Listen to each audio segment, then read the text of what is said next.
제가 좋아하는 드라마 이야기를 하나 하겠습니다. 나의 아저씨라는 드라마인데요. 중년의 남자가 나와요. 대기업의 회사원이고요. 한 집안의 가장이죠.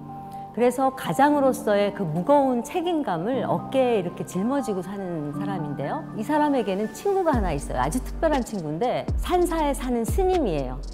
그래서 이 지하철을 타고 출근을 하는 길에 문자를 하나 친구에게 보냅니다. 나는 오늘도 천근 만근 무거운 몸을 이끌고 날아가는 마음을 붙들어서 지옥철을 탄다. 이러한 문자예요. 그 내용을 보면 이 주인공의 자아의 갈등을 볼 수 있습니다. 이런 갈등을 하는 상황에서 사람들은 대부분 무엇을 선택하냐면요. 마땅히 해야 하는 것을 선택합니다. 자신의 역할, 어떤 해야 되는 것들, 책임감 이런 것들을 선택하게 됩니다. 그러면 자신의 필요는 우선순위에서 밀리게 되는 거예요. 몸이 필요한 거, 마음이 필요한 거 이런 것들을 뒤로 미루게 됩니다. 또 하나 자신을 통제할 수밖에 없는 게 있어요. 그게 뭐냐면 스트레스 감정들이에요. 우리가 회사 생활을 하면서 어떻게 타인에게 느끼는 감정들을 다 드러내고 살겠어요, 그죠? 화도 나고 억울하기도 하고 짜증도 나고 이런 감정들을 통제할 수밖에 없습니다. 이렇게 자신의 내면에 일어나는 것들을 뒤로 미루고 통제하고 이러다 보면 심리적으로 중년기 즈음 되면 어떤 현상이 일어나요. 이 현상 중에서 가장 대표적인 게 소진입니다. 소진 증후군이라고 하죠. 이 소진이라는 게 뭡니까? 자기를 다 태워버린 것이잖아요. 그래서 이 소진이 오면 동반되는 감정이 뭐냐면 우울감이에요. 무력해요. 그래서 어떤 때 아침에 일어나서 일어나기도 싫습니다. 만사가 귀찮아요. 그렇죠? 그래서 또 왜 내가 일어나 불안해집니다. 또 이 중년기가 되면요. 몸과 마음이 약해지기 때문에 자신감을 좀 잃게 됩니다. 모든 게 두렵고 내가 잘 할 수 있을까? 의기소침해지고 그러다 보면 불안과 두려움이 많아지죠. 또 하나의 감정이 뭐냐면 분노예요. 내가 필요한 것들을 뒤로 미루다 보면 자꾸 뭔가 체념하고 포기하게 되고 그러다 보면 피해의식이 생기면서 화가 나는 거예요. 어떤 분은 식당에 가서 음식을 하나 시켰는데요. 우연히도 이 식당에서 일하시는 분이 자기보다 늦게 온 사람에게 먼저 음식을 갖다 주는 거예요. 그러면 이 사람은 그전에는 그런 것들을 양보하고 그랬는데요. 이제 양보가 안 되고 이렇게 이해가 안 되고 막 화가 나는 거죠. 그래서 버럭 소리를 지르게 되는 거예요. 그래서 내가 예전에는 이러지 않았는데 왜 이럴까? 이제 이런 현상도 일어나게 됩니다.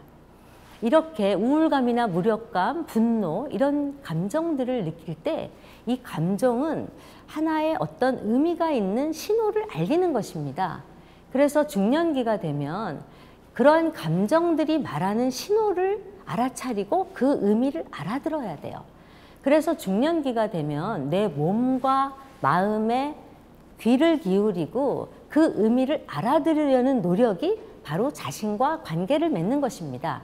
어떤 분은 그 미용실에 가서 머리를 했는데요. 그 미용실 직원이 머리를 감겨주는데 갑자기 눈에서 눈물이 흐르는 거예요. 이 눈물은 몸의 어떤 생리적 현상이지만 이 눈물은 자신의 마음의 진실을 알려주는 것이거든요. 그래서 가만히 이제 그 미용실에서 나와가지고 공원에 가서 생각을 해보니까 그동안 내가 분주하게 살면서 내 외로움을 알아차리지 못했구나. 이렇게 깨달은 거예요. 근데 이분은 특히 성장 과정에 이게 그 아픈 동생과 함께 살았어요. 그러다 보니까 부모님은 이 아픈 동생에게 관심을 많이 갖게 되고 언니였던 이분은 혼자 씩씩하게 자기 스스로 삶을 살아야 했던 거예요. 근데 결혼을 해서도 아이 낳고 남편 뒷바라지하고 그러면서 자신의 필요를 뒤로 하고 그러다 보니까 뭔가 서럽고 외로움이 올라왔던 거예요. 이렇게 자기의 몸과 마음을 알아차리고 그 소리를 듣고 그 필요를 돌보는 것, 그것이 자신과 관계를 맺는 것인데요. 이 자신과 관계를 맺는 것도 훈련이 필요합니다. 그냥 되는 게 아니지요. 이 훈련이라는 걸 저는 굉장히 강조하는데요. 우리가 많은 지식을 들어도요, 그것이 훈련이 돼서 내 피와 살이 되지 않으면, 그것이 내 삶에서 지혜가 되지 않으면 이 지식은 전부 흐트러져서 파편화됩니다. 그래서 중요한 것은 훈련하는 것이에요. 그러면 이 중년기에 자신과 관계를 맺는 훈련은 어떤 훈련이 필요하냐면, 먼저 자신을 마주하는 시간을 내야 합니다. 우리가 타인과 관계를 맺을 때에도 그 사람과 마주하는 시간을 갖잖아요. 자신과 관계를 맺으려면 자신을 마주하는 시간을 내야 합니다.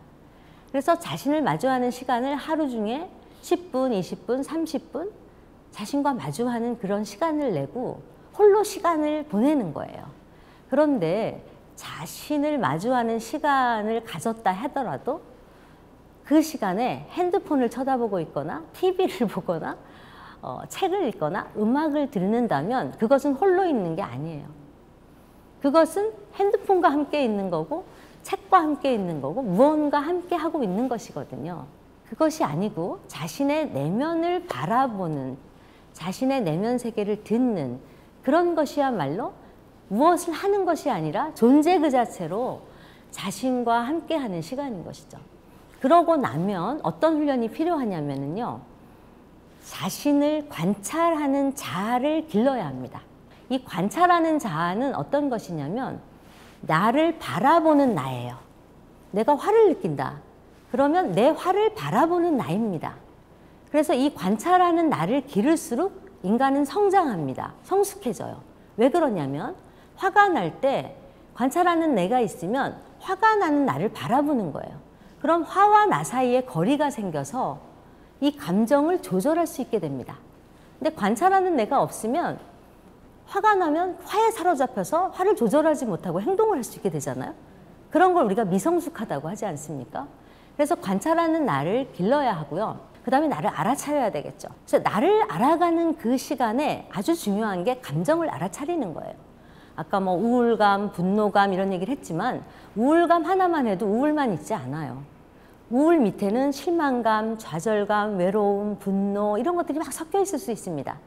그래서 감정을 이걸 분화한다고 그러는데요.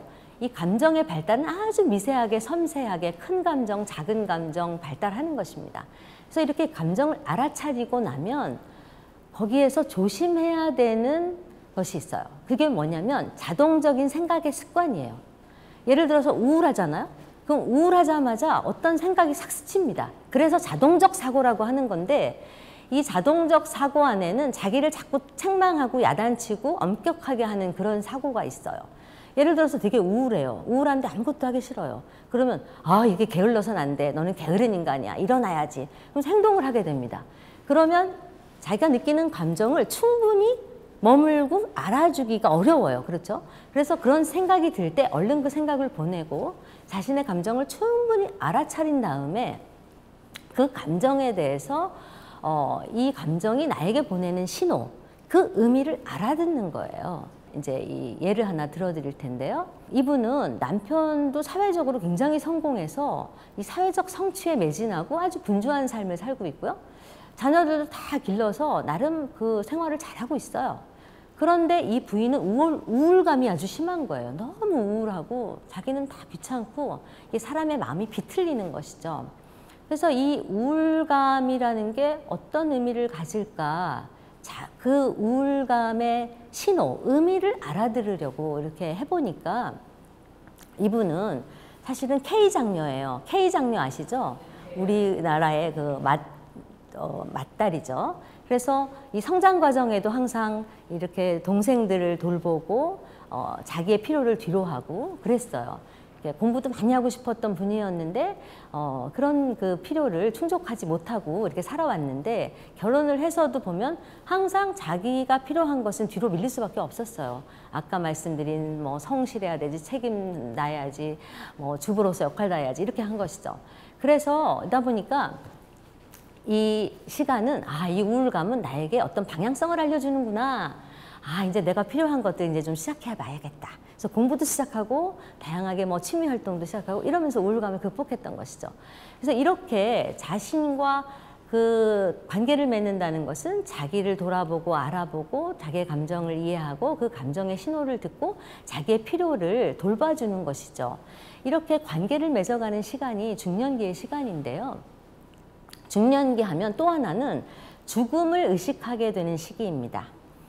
그 주변에 가까운 사람들이 이렇게 죽는 그런 경험을 하게 되잖아요. 부모님이 돌아가시고 때때로는 배우자도 사망하는 경우도 있고 또 뭐 형제 자매 이런 경우들이 생기죠. 지인들의 죽음도 경험하고 그러면 아 이제는 인생이 유한한 것이구나. 언젠간 나도 죽을 수 있겠구나. 이렇게 생각하다 보면 내 삶을 어떻게 의미 있게 가치 있게 살아갈까라는 생각을 하게 되는 게 중년기의 시기예요. 그래서 자기의 삶을 남은 삶을 어떻게 하면 좀 더 의미 있고 가치 있게 살까 이것이 인간의 영적인 욕구입니다. 인간의 생명의 차원은 물질적 육체적 차원만 있는 게 아니에요. 정신의 차원도 있고 영적인 차원도 있습니다. 그래서 나는 누구이고 어디로부터 와서 어디로 가는 것인가 내 생은 어떤 의미가 있을 것인가 이런 것들을 생각하면서 의미와 가치를 추구하는 시기가 또 중년기이기도 합니다. 그래서 융은 이 중년기가 자기를 돌아보고 자기를 소중하게 생각하면서 자기를 사랑하는 것도 있지만 또 하나 동시에 어떤 정신적인 가치 그런 것들을 찾아서 실현하는 내적인 성장의 시기라고 했던 것입니다. 그래서 이 강의를 들어주셔서 감사합니다.